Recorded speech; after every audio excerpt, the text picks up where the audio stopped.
Looking to make a great impression at work or with potential clients? The right accessories can elevate your style, boost your confidence, and set you apart in the corporate world. So today, I'm breaking down the 5 best accessories every man should own for a stylish and polished business casual look.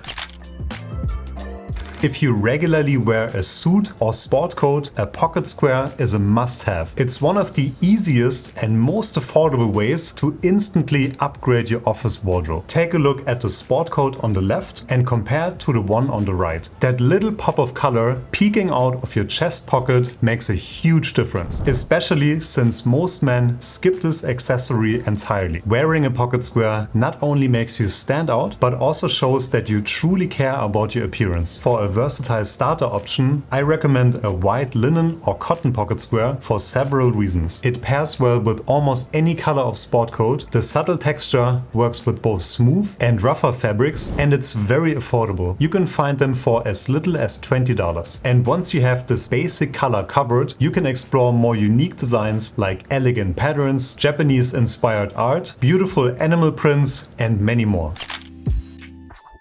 Whether you work in a formal office or a more relaxed environment, a professional work bag is essential. For corporate settings, a sleek leather briefcase is the best choice in my opinion. A well-crafted briefcase like this will serve you well throughout your entire career, and with the proper care, you may even be able to one day hand it down to your children. And this bag here is by Carl Friedrich, who are well known for their premium men's briefcases. And this is not a sponsored video, by the way, but they were so kind to send me this bag to try for this video. But before you buy any bag, there are a few key features to look out for. First of all, a shoulder strap is a must for daily commuting. It gives you the flexibility to go hands-free whenever you need it. Next, pay attention to the bottom of the bag. A high-quality briefcase should have sturdy metal feet, which help protect the leather from wear and tear, while also keeping the bag upright when you set it down. And make sure the bag is wide enough to stand on its own, because if a bag is too narrow, it can easily tip over, or you have to lean it against something to keep it upright. And in terms of storage, a great work bag should have secure zippers and well-placed pockets to keep everything organized. It should be spacious enough for your laptop, documents, and other office essentials, without feeling bulky or cluttered. And if you travel frequently, consider a bag with a luggage sleeve or a carry-on holder, which comes in really handy. And when it comes to the leather, look for full grain or vegetable tanned leather from well-known tanneries, because they will last you longer and develop a beautiful patina over time. But of course, if your workplace is more casual, you can also go for a slightly more relaxed bag, for example, a leather messenger bag or a sturdy canvas briefcase.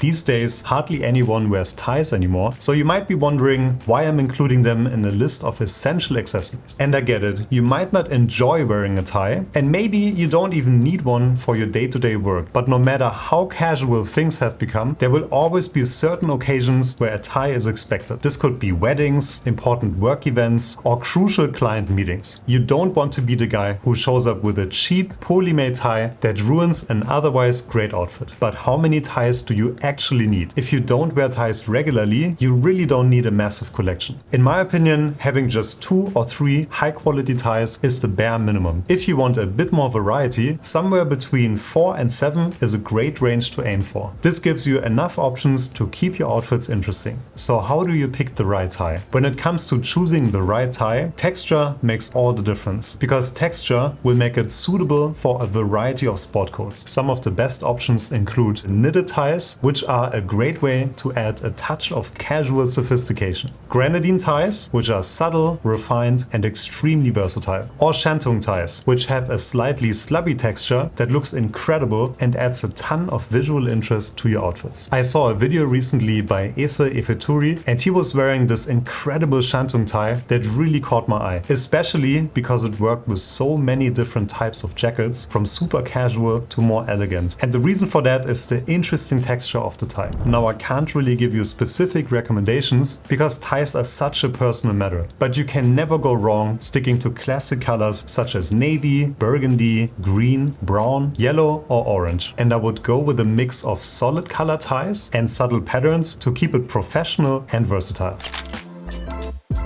Another essential accessory that often gets overlooked is a quality belt. It might seem like a small detail, but wearing the right belt can pull your entire outfit together, while the wrong one can throw it off completely. So what makes a great belt? In my opinion, especially for business casual, a belt should have a minimal buckle, so nothing too flashy or oversized. And the leather quality also matters. A quality belt should be made from full grain or top grain leather, and when it comes to color, your belt should somewhat match your shoes. The width of your belt depends on the type of trousers you're wearing. A slimmer belt pairs well with dress pants and chinos, while a wider belt works better with jeans or more casual trousers. I think somewhere between 0.9 to 1.1 inches is ideal for more formal belts, while anything above that can start to look a little bit bulky.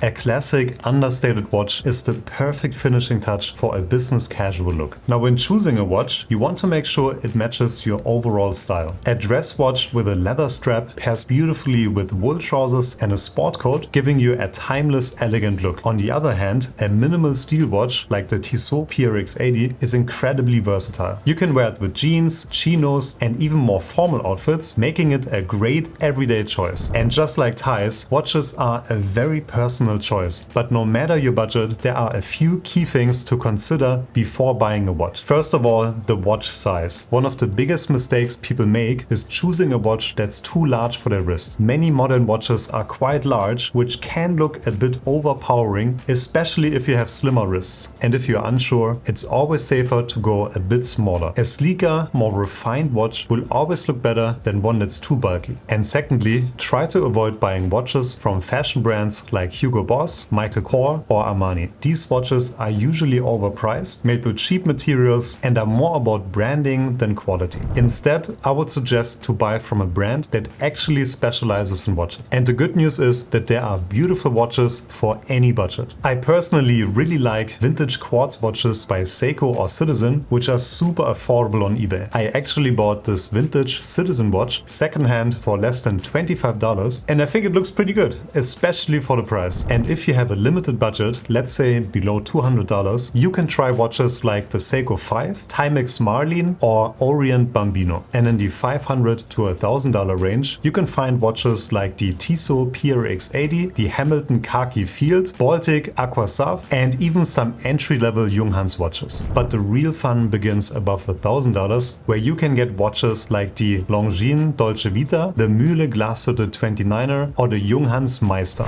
Gentlemen, those were 5 essential business casual accessories. Which of these do you already own, and which do you think makes the biggest difference? Let me know in the comments below. Thank you for watching and see you next week.